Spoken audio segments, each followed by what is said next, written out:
राधे राधे दोस्तों, स्कंद पुराण के अनुसार द्वापर युग के आरंभ होने से पूर्व मूर दैत्य के अत्याचारों से व्यथित हो पृथ्वी अपने गौस्वरूप में देव सभा में उपस्थित हो इस प्रकार बोली, हे देवगण, मैं सभी प्रकार का संताप मानव जाति का भार मैं सहर्ष सहन करती रहती हूँ, पर मूर दैत्य के अत्याचारों एवं उसके द्वारा किए जाने वाले अनाचारों से मैं दुखित हूँ। आप लोग इस दुराचारी से मेरी रक्षा करो।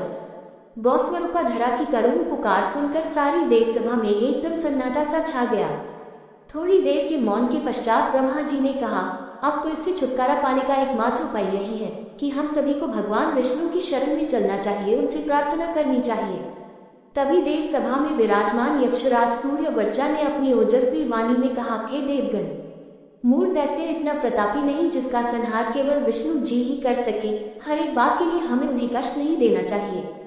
आप लोग यदि मुझे आज्ञा दे तो मैं स्वयं अकेला ही उसका वध कर सकता हूँ। इतना सुनते ही ब्रह्मा जी बोले, नादान, मैं तेरा पराक्रम जानता हूँ। तुमने मिथ्या गर्व के इस देव सभा को चुनौती दी है, इसका दंड तुम्हें अवश्य मिलेगा। आपने आपको विष्णु जी से श्रेष्ठ समझने वाले अज्ञानी, तुम इस देव सभा से अभी पृथ्वी पर जा गिरोगे। तुम्हारा जन्म राक्षस योनि में होगा और जब द्वापर युग के अंतिम चरण में पृथ्वी पर एक भीषण धर्म युद्ध होगा तभी तुम्हारा शिरोच्छेदन स्वयं भगवान विष्णु द्वारा होगा और तुम सदा के लिए राक्षस बने रहोगे। ब्रह्मा जी के इस अभिशाप के साथ ही यक्षराज सूर्यवर्चा का मिथ्या गर्व भी चूर चूर हो गया। वह तत्काल ब्रह्मा जी के चरणों में गिर पड़ा और विनम्र भाव से बोला, भगवान, भूलवश निकले इन शब्दों के लिए मुझे क्षमा कर दे।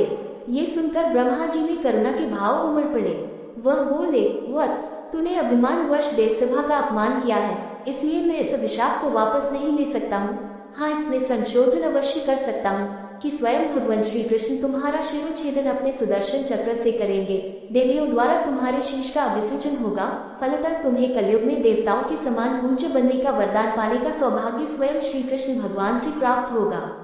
तत्पश्चात भगवान श्रीहरि ने भी इस प्रकार यक्षराज सूर्यवाचा से कहा, तत्सत्थिति तम प्राह केशवो देव संसदि शिरस्ते पूजयिष्यन्ति देव्या पूज्यो भविष्यसि।